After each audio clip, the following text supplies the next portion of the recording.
مجھے ایک مرتبہ ساؤتھ افریقہ کے شہر کیپ ٹاؤن کے ساحل سمندر پر جانے کا اتفاق ہوا۔ بہت سے لوگ سمندر کے پانی سے لطف اندوز ہو رہے تھے۔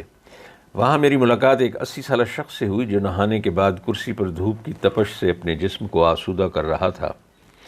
یہ شخص چاق و چوبند اور باوقار شخصیت کا مالک تھا۔ میں جو ہی اس کے نزدیک آرام دہ کرسی پر لیٹا تو اس نے مسکرا کر مجھے خوش آمدید کہا، پھر انگریزی میں پوچھا، آپ پاکستانی ہیں؟ میں نے کہا جی ہاں۔ تو اس کی آنکھوں میں چمک آ گئی۔ پھر مختصر تعارف ہوا۔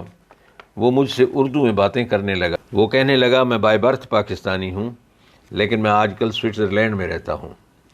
اس نے پاکستان کے بارے میں اپنی والہانہ محبت کا اظہار کیا اور کہا، اگرچہ میں پچھلے 60 سال سے ملک سے باہر ہوں اور کبھی پاکستان نہیں کیا، لیکن میرا جسم تو یہاں ہے مگر میری روح آج بھی پاکستان میں رہتی ہے۔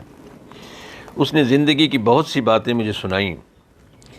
میں نے کہا، جناب آپ ایک تجربہ کار اور کامیاب انسان ہیں، آپ کو زندگی گزارنے کا وسیع تجربہ ہے، ہمیں بھی اس سلسلے میں کچھ رہنمائی فرمائیں۔ اس نے جو 5 باتیں مجھے بتائیں، میں آپ کے بھی گوش گزار کرتا ہوں، شاید آپ کو بھی کوئی بات اچھی لگے۔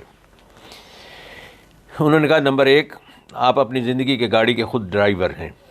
اس کا رخ جس طرف بھی موڑیں گے یہ صرف اسی طرف کو چلے گی، چنانچہ کوشش کریں گاڑی کا رخ درست منزل کی طرف ہونا چاہیے۔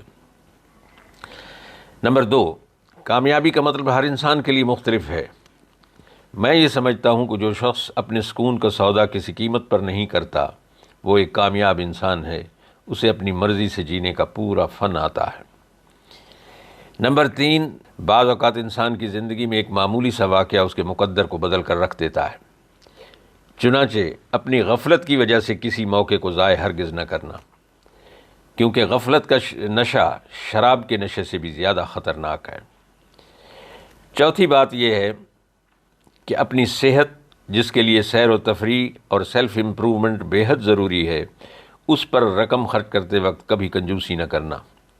ایسی دولت جو تمہارے کام نہیں آ سکتی وہ تمہارے کسی کام کی نہیں، لیکن اسے ہمیشہ احتیاط سے خرچ کرنا۔ نمبر 5، اس نے کہا کہ یاد رکھنا، جس سانپ سے زہر نکال دیا جائے اس کے سر پر بچے بھی پاؤں رکھ کر اس کا سر کچل دیتے ہیں، چنانچہ لوگوں سے یہ کہنے کی ضرورت نہیں کہ میں ایک شریف اور بے ضرر انسان ہوں، ورنہ اپنے انجام کے لیے تیار رہنا، کیونکہ بہت کم لوگ محسنوں اور دوستوں کا احترام کرتے ہیں۔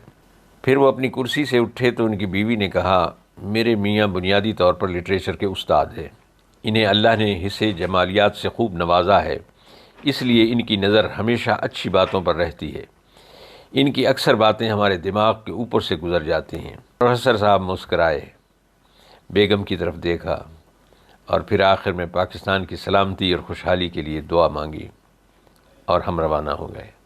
اللہ تعالی ہم سب کا حامی و ناصر ہو۔